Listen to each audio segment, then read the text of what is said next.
Hello everyone, start करते हैं आज के वीडियो को। और इस वीडियो में हम थोड़ा सा डिस्कशन करने वाले हैं सरकार के बारे में। जो इस सरकार के बारे में डिस्कशन करना इसलिए भी जरूरी है क्योंकि आपको मालूम होगा जितने भी निर्णय मोदी सरकार ने या भारतीय जनता पार्टी की सरकार जो केंद्र में है उसने निर्णय लिए, वो निर्णय इतने साइलेंट थे, इतने जब तक वो निर्णय नहीं लिए गए तब तक उनको उनके बारे में किसी को पता नहीं चला।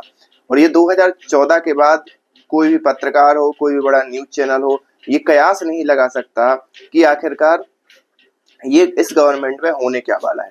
ये सारी बातें मैं इसलिए भी कर रहा हूँ क्योंकि आपने पिछले कुछ निर्णय के बारे में देखा होगा। 370 धारा 370 हो गई, वहां पर एयर स्ट्राइक करने का हो गया पाकिस्तान के अंदर, और दूसरी बात और भी कई ऐसे 3 तलाक का मुद्दा हो गया। तो ये सारे मुद्दे इस प्रकार से गवर्नमेंट ने लिए, इस प्रकार से कानून पारित किए कि लास्ट समय तक किसी को पता नहीं चला। जिसमें धारा 370 का तो एक नेक्स्ट लेवल का बहुत प्राइवेसी रखी गई और उसका उसी दिन पता चला जिस दिन संसद में पारित किया गया। अभी हाल ही में एक वक्फ विधेयक भी पास हुआ है। उस वक्फ विधेयक के कारण पूरे के पूरे देश में विरोध प्रदर्शन हो रहा है, लेकिन सारे देश में ज्यादा ऐसे नहीं हो रहा, शांति रूप प्रदर्शन हुए।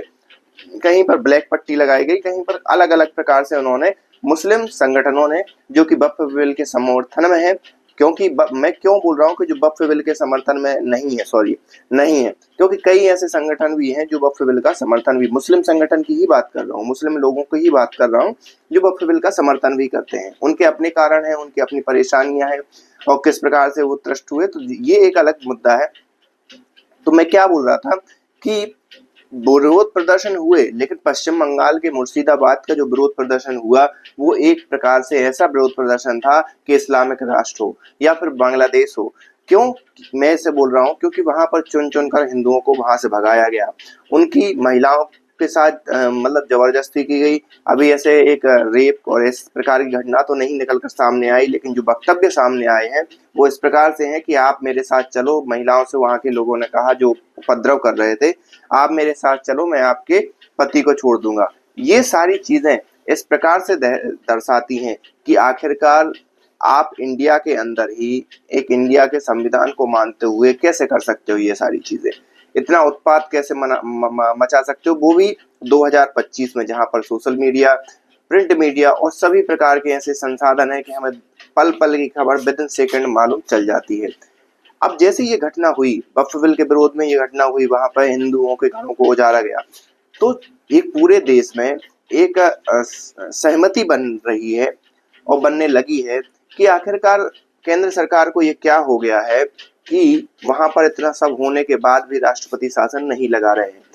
वहां पर राज्यपाल अपनी रिपोर्ट भेज रहे हैं, सारी चीजें हो रही हैं, फिर भी केंद्र सरकार मौन है। केंद्र सरकार हो सकता है किस चीज का कि भाई वो डेमोक्रेसी का बचाने का, ये जो भी उसके माइंड में चल रहा हो, तो ये सारे कयास लगाए जा रहे थे।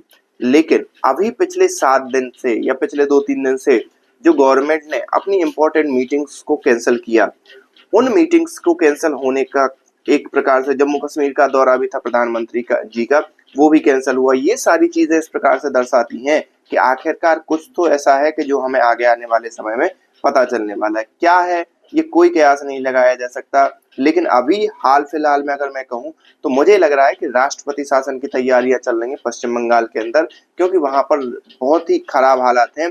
और जिस प्रकार से ममता बनर्जी उस चीज को ऑर्गेनाइज कर रही हैं, वो एक किसी भी एक लोकतांत्रिक देश, लोकतांत्रिक राज्य के लिए सही नहीं है।